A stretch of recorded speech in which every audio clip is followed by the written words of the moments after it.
Hey there Nation, welcome to the show where we help you to play miniatures wargaming on a budget. It is I, Commander CheapSkate, and we are back with another episode of the Underhive Wars. This time we're going to talk about round 5 of our Sector 7 Turf War.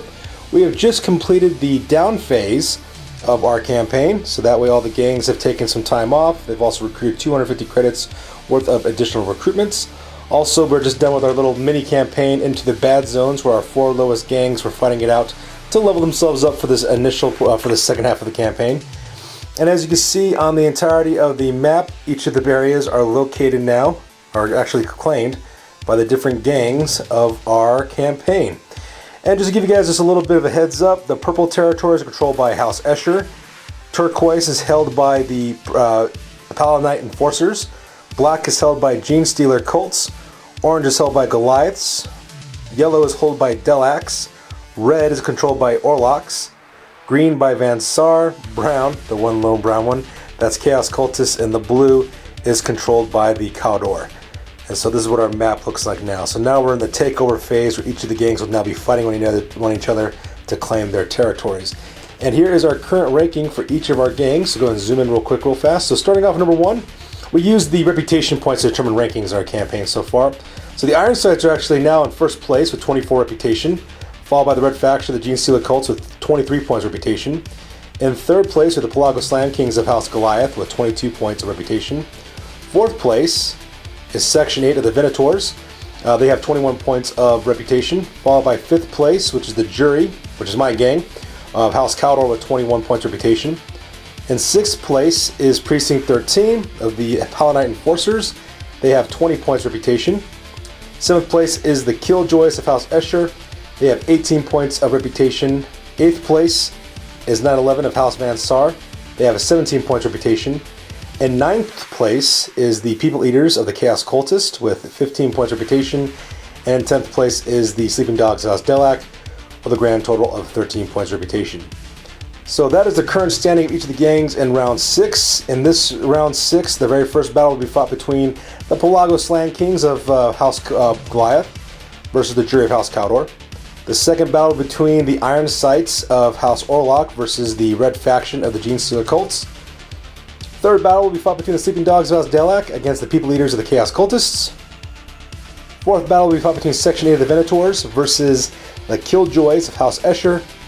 And the 5th battle will be fought between the Precinct 13 of the Paladinite Enforcers versus 9/11 of House Van Saar.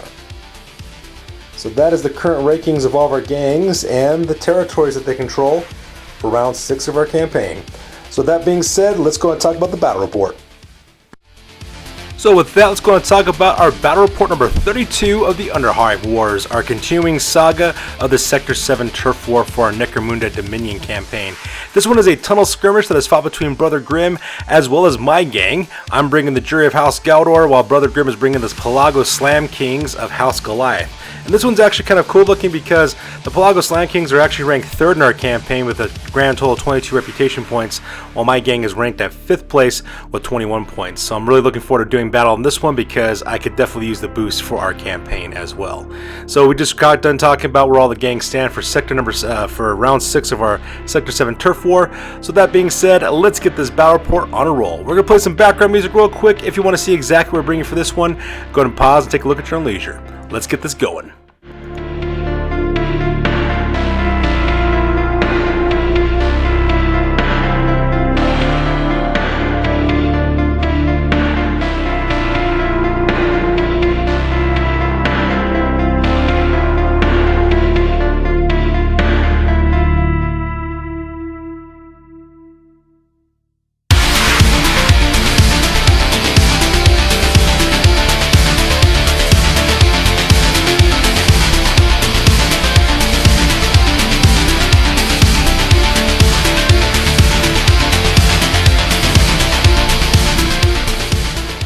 Alright, so let's talk about the scenario rules with this one. The scenario rules is Tunnel Skirmish. We have standard deployment as well as standard victory conditions on this battle report.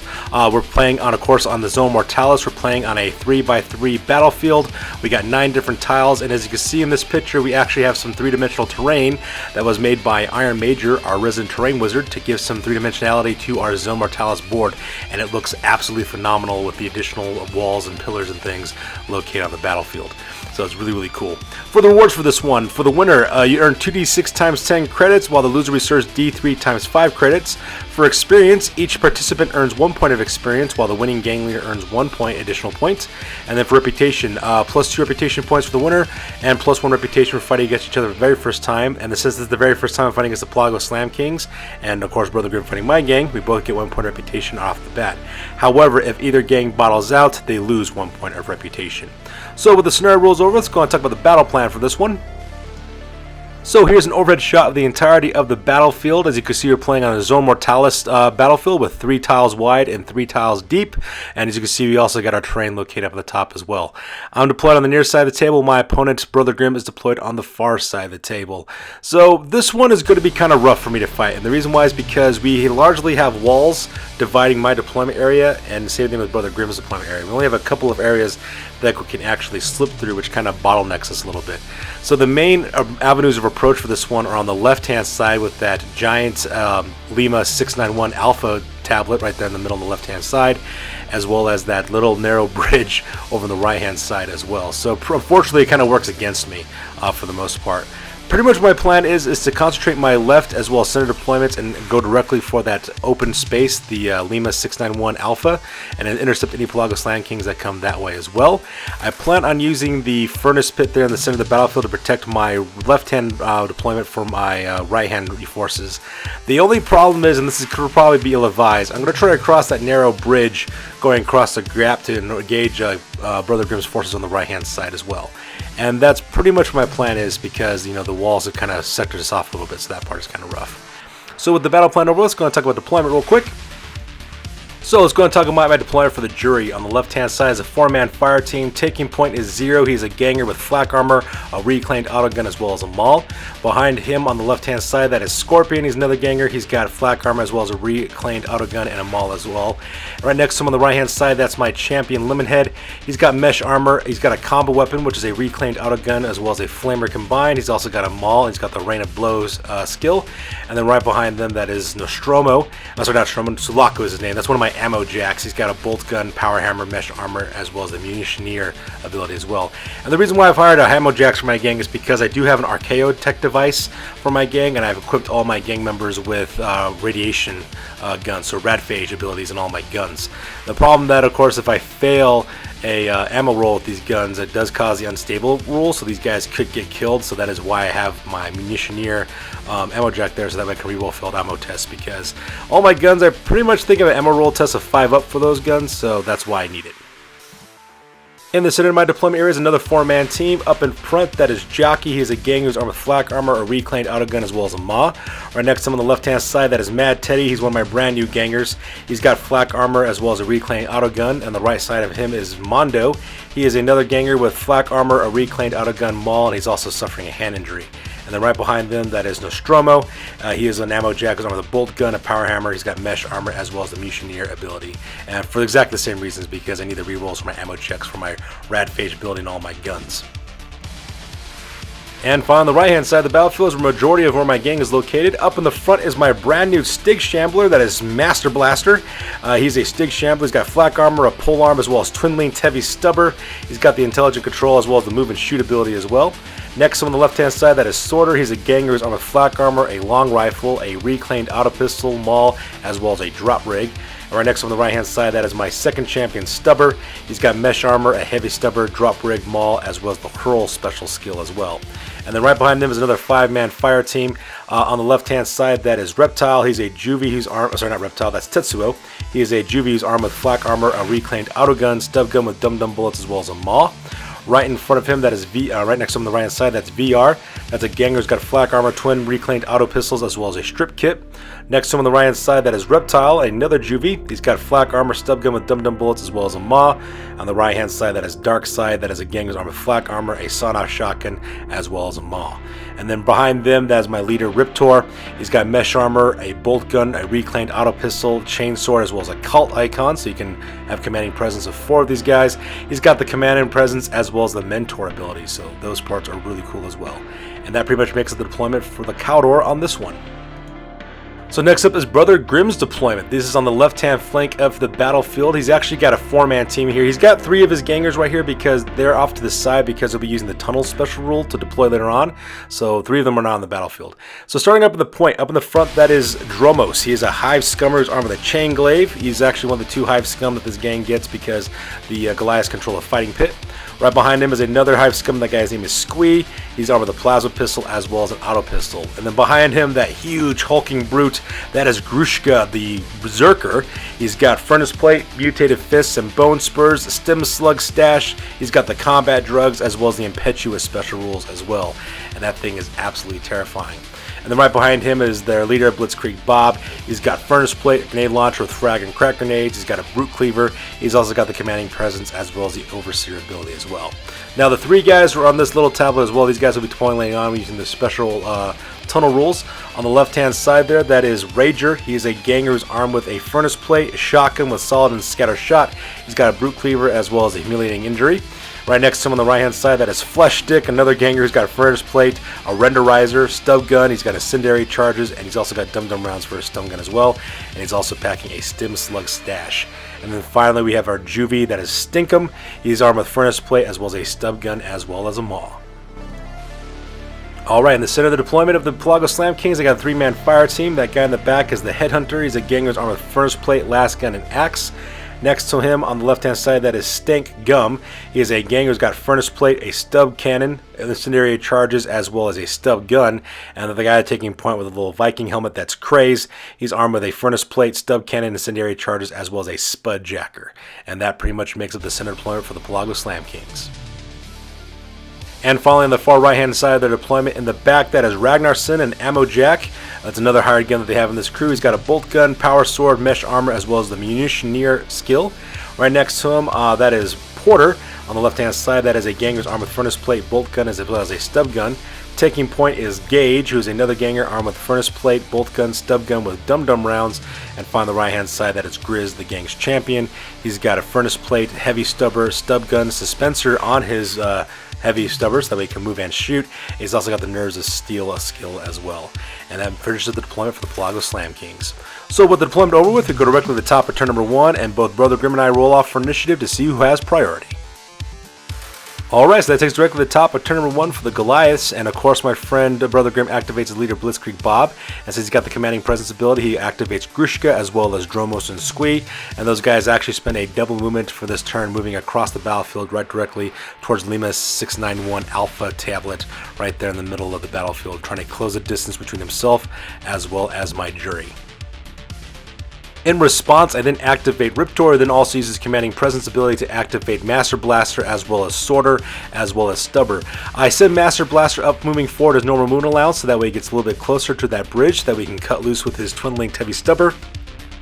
I then have my champion Stubber as well as Sorter. They stay exactly where they're located at, so that way they can take a basic action to aim, getting +1 to hit, and another basic action for those guys to open fire as well. And with Riptor, he also opened up fire with his bolt gun as well. So here's what it looked like when it's all said and done. I pretty much collapsed the right-hand flank of the Pelago-Slam Kings. I put a serious injury directly onto Porter, so he's face down. He's also suffering a flesh wound.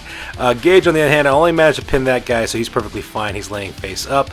And same thing with Grizz. I also managed to pin that guy too, but I also managed to put 2 flesh wounds on him, which is pretty awesome because I used the Ravage ability from the heavy stubber of the twin-linked heavy stubber from Master Blaster, which is kind of cool as well.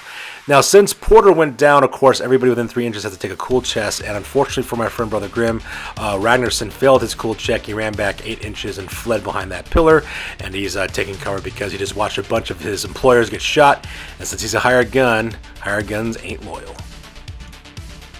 So in response, my friend Brother Grim then activates Grizz. Grizz spends a simple action to get back on his feet again, and since he's a champion, he also activates Gage. Gage also gets up on his normal feet as well, so they both spend basic actions to do that, and they also spend a basic action to move 4 inches to get out of the range of fire.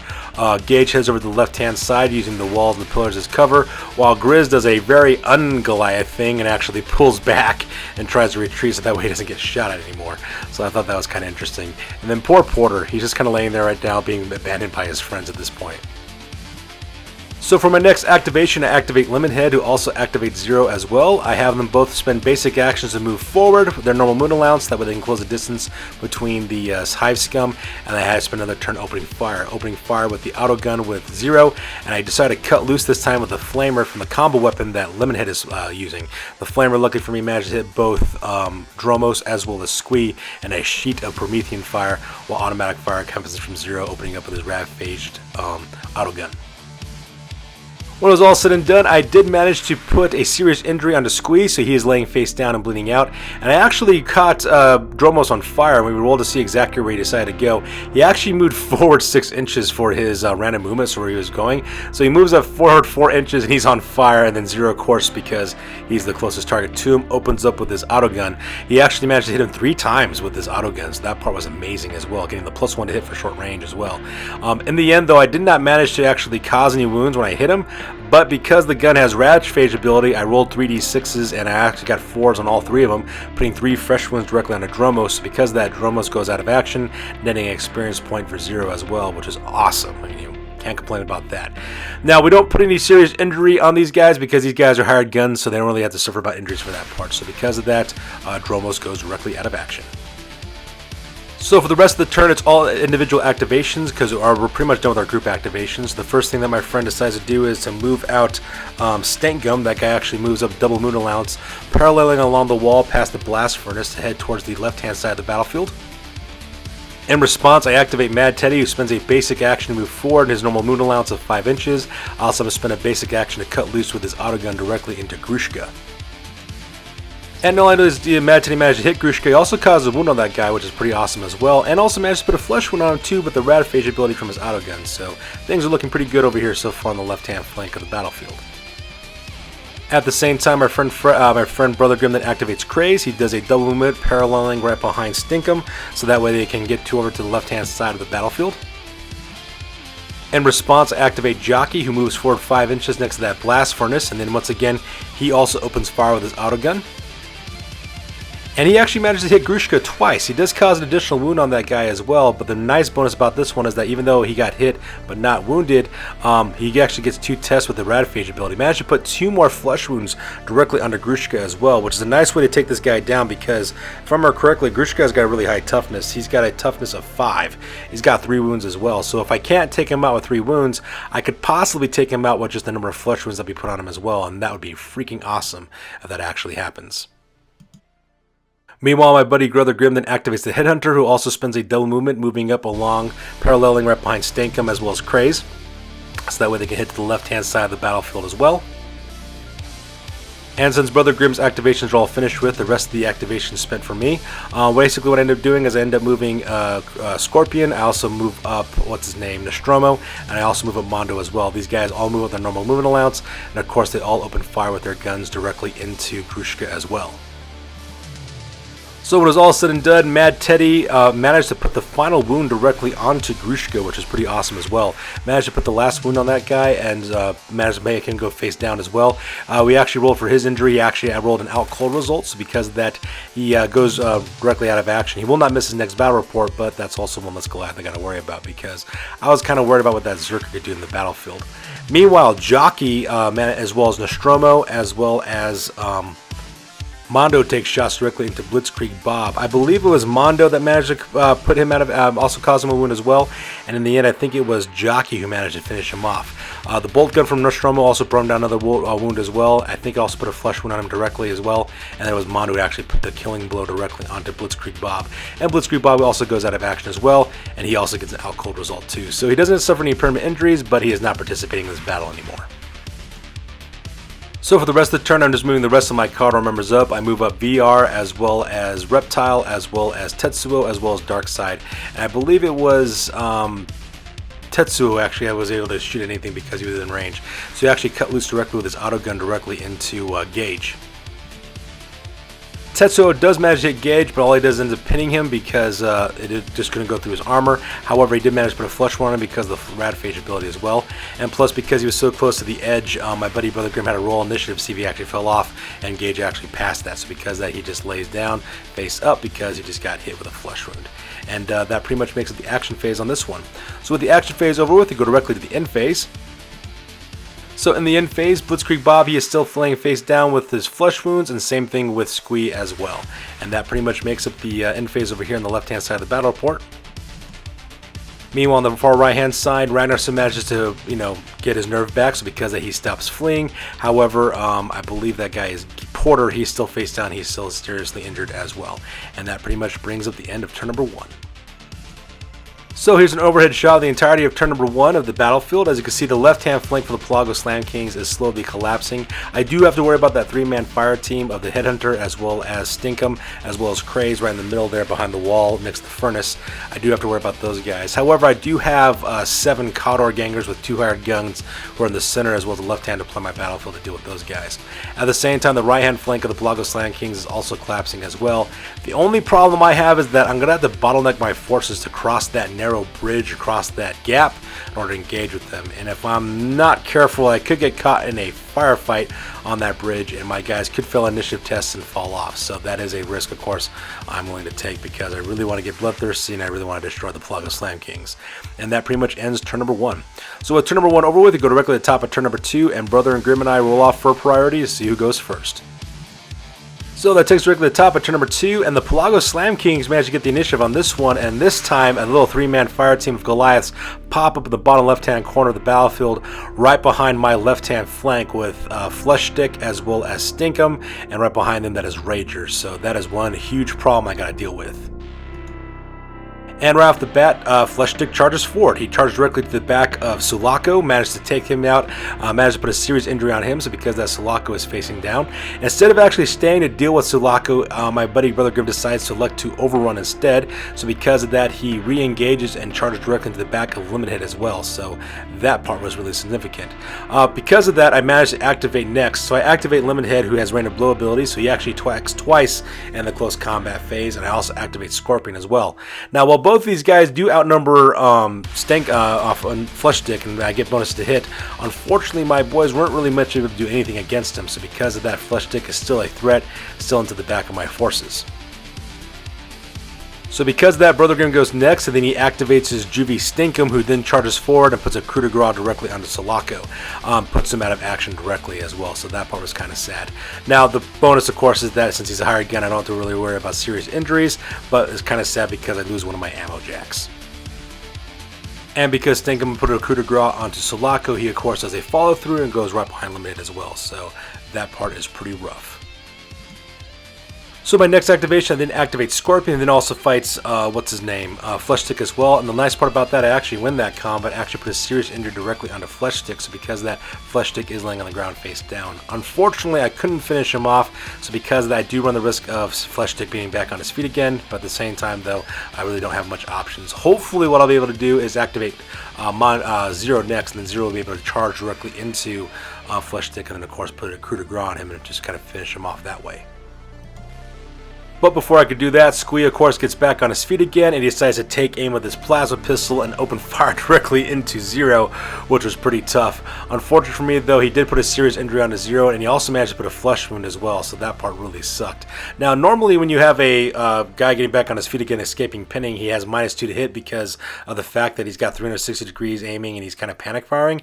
But because he's within a short range of his plasma pistol directly into Zero, he gets a +2 to hit, so it just kind of mitigates that shooting penalty. So that part was just depressing. But, them's the breaks. Meanwhile, on the far right-hand side of the battlefield, I decide to take a gamble. I decide to cross that bridge and try to assault across as quick as I can. Most of the Pelago-Slam Kings on the right-hand flank are either pinned or they're down. So because of that, it seemed kind of, a good gamble for me to kind of cross the bridge at this point. I do group activation with Riptor, and I use his commanding presence ability as well as his cult icon to activate 4 fighters. I activate Master Blaster, Reptile, VR, as well as Darkside, as well as Riptor, and they all 5 of those fighters do double movements across that bridge across it as quickly as I possibly can. The only problem though is that I don't quite make it off the bridge, so all 5 of these guys are standing in a perfect line right across that bridge, and if the Pelago-Slam Kings manage to catch me in a crossfire, I'm going to be in huge trouble because there is no cover at this point, and of course there's a huge gaping abyss right beneath them, and these guys can go out of action pretty quickly if I'm not careful. But at the same time, my bloodlust is up and I want to destroy the Pelago-Slam Kings, so that's why I risk it. So Brother Grimm decides to activate next. He decides to activate the Headhunter, who actually turns around 180. He takes aim with his last gun and opens fire directly into Master Blaster. Lucky for me though, he missed his shot entirely, so not much happened there. Meanwhile, on the left-hand side of the battlefield, then activate Jockey, who spends an additional just normal movement allowance to move forward 5 inches, and he also opens up fire directly with his auto gun directly into Squee. Not only did I manage to hit that guy, I also managed to put that guy out of action. I think I managed to hit him twice and winning him twice as well, so that part was epic. Meanwhile, Brother Grimm then activates Craze, who also moves up his normal movement allowance. It takes aim with his stub cannon, opens directly into Master Blaster as well. Managed to put a wound on a Master Blaster, so that part was kind of rough. The only thing going for him though is he also got 3 wounds as well. I do pass my initiative test, so because that Master Blaster doesn't go tumbling over the side, and of course it does get pinned, that's the only sad part about it. I just made a mistake in this photo. I forgot to put him in prone position to show that he was pinned, but that character is definitely pinned at this point. Up next, I then activate Mondo, who moves up his normal movement allowance 5 inches forward, and he opens fire with his auto gun directly into Blitzkrieg Bob. And not only did I manage to hit him as well, I also managed to put another flesh wound directly onto Blitzkrieg Bob as well because of the Radphage ability. So because that, he goes out of action with an out cold result. So he will not be taking any permanent injuries, and he will be able to participate in his next battle report. And the only problem though, of course, is that he's out of action right now, and Brother Grimm has lost his leader for this battle report. So in response to that, Brother Grimm then activates Stinkum. He actually moves up his normal movement allowance as well, and then he opens fire with his stub cannon directly into Master Blaster as well. He does manage to hit Master Blaster, but he fails to wound him, so because that Master Blaster is still pinned, I do pass my initiative test, so because that Master Blaster does not go tumbling down into the abyss, so you know, small favors at this point. But now I'm realizing that he had a huge tactical error, because now my guys are sitting ducks and now they're being shot at, so that part is absolutely terrifying. So in response to that, and activate Mad Teddy. Mad Teddy actually moves up his normal movement allowance. He also opens fire with his auto gun directly into the prone body of Fleshstick, because I need to take that guy out of action before he gets back on his feet again, because Fleshstick is terrifying in close combat. And because of that, Mad Teddy actually managed to put Fleshstick out of action, giving him a grievous injury as well. So because of that, Fleshstick will go directly into recovery, and he'll miss out his next battle report. So, you know, them's the losses, I suppose. And then the worst thing happens. Gage decides to get back on his feet again. He was only pinned moments before, so because he gets back on his feet again, he opens up directly with his bolt gun directly into Master Blaster. Managed to hit him 3 times as well, which is pretty sad with the rapid fire ability. Luckily for me though, I was able to stop 3 of those shots. However, with my armor save, I rolled 3 6s, so that part was pretty epic. The problem though was that I failed my initiative test, so because of that, Master Blaster goes tumbling over the side and directly into the abyss. The only silver lining about this, of course, is that Master Blaster suffers an out cold result, which is pretty good. So because of that, he just goes directly out of action, but he will be able to participate in future battle reports, no permanent injuries. So that part was kind of nice. So out of revenge, I then decide to activate my Gain Champion Stubber, who then also activates Sorter. So both these guys take a basic action to aim, so they get +1 to hit, and then they spend a basic action to both shoot across the battlefield directly into Grizz, as well as directly into, I believe the guy's name is Porter. And Sorter managed to put a critical injury directly onto Porter, and then Stubber actually managed to put a head injury directly into Grizz as well. So because of that, Porter will have to roll up to see exactly what happens to him, to see if he suffers any additional ill effects. At the same time, Grizz loses -1 to his willpower as well as to his intelligence from the head injury that I gave him as well. And both those guys go directly into recovery. And the final activation for the action phase is Rager. Rager moves up his normal movement allowance of 4 inches, and he opens with a solid slug shot directly into the back of Scorpion. Managed to hit him as well as put a serious injury onto Scorpion as well. So that part was not great at all. And that takes us directly to the end of turn number 2. So here's an overhead shot of the entirety of the battlefield. As you can see, the left and right hand flanks of the Pelago-Slam Kings is totally crushed, and my forces are moving like a tidal wave of blue redemptionist fury as they move across the battlefield to kind of close the distance and destroy the Goliaths. And with that, ladies and gentlemen, that takes directly into the game because my friend Brother Grim decided to surrender at this point because he knows he's not going to win, and that takes us to the end of the game. So with that being said, the Cawdor win this one. We go directly to the post game and talk about what happened to each of the gangs. Alright, so up front is the Pelago-Slam Kings. For the injuries, they actually suffered 5 injuries on this one. Blitzkrieg Bob suffered an out cold result. Grizz got a head injury, so he loses 1 to his intelligence as well as to his willpower as well. Fleshstick suffers a grievous injury, so he goes directly into recovery. Porter, luckily, actually survives his critical injury with a full recovery, so he'll be able to participate in the next battle report. And Grishka also suffered an out cold result, but of course he'll be able to participate in the next battle report as well. For advancements, there's actually 5 advancements in this gang. Blitzkrieg Bob got +1 to his movement allowance, while Grizz as well as Gage both got +1 to their ballistic skill. Same thing with the Headhunter, and Porter also got +1 to his willpower. From their territories, from their settlement, they actually earned 20 credits from their settlement as well as 1 point reputation. However, they did lose their fighting pit to my gang, the Jury. We actually rolled off randomly to see which territory they would lose, and they lose their fighting pit, which is good for me because I get 2 more scum to use in my gang. And bad for my buddy Brother Grib because normally if he had the fighting pit, it'd give him +2 to his reputation, but he doesn't get that anymore. During the merchant phase, he actually earns 20 credits from the settlement as well as 10 credits from the scenario, but my buddy Brother Grib decided to place all 30 credits into his stash because he plans on saving that up to use later on. For reputation, he earns +1 reputation from his settlement as well as 1 point from fighting against the Jury for the very first time, and that brings his grand total to 24 points reputation. His new record for his gang now is at 3 wins as well as 3 losses, and his new gang rating now is at 1,920 points. So let's talk about the Jury next. For the injuries, I only suffered 1 injury for my gang. That was Master Blaster. He suffered an out cold result, so he's perfectly fine. I also had 1 member of my gang also level up as well. That was Jockey. He earns +1 to his intelligence score. From my territories, for my first settlement, I actually got 1 point reputation as well as 50 credits. For my second settlement, I got 1 point reputation as well as 30 credits as well. For my old ruins, I earned 20 credits. My slag furnace gave me 25, and then of course I gained the fighting pit for my gang as well, so that means I'll be able to recruit Dromos as well as Squee onto my side whenever I fight in a battle report as well. From the merchant, I earned 70 credits from the scenario as well as 125 credits from my territories, bringing my grand total to 195 credits in total. With those credits, I purchased a master crafted bolter grenade launcher, which is a combo weapon. I purchased that for my gang leader Riptor for 100 creds, so he got that.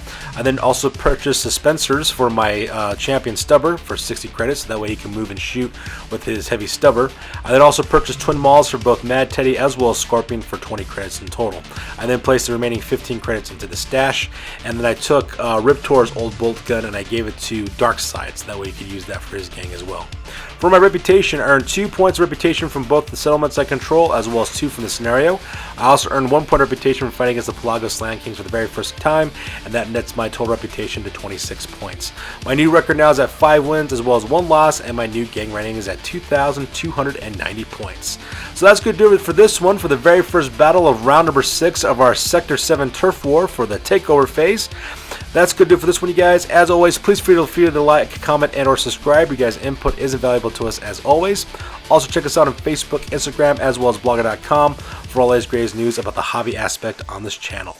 That's good to do for this one, you guys. We'll catch you guys in the next one. Peace out.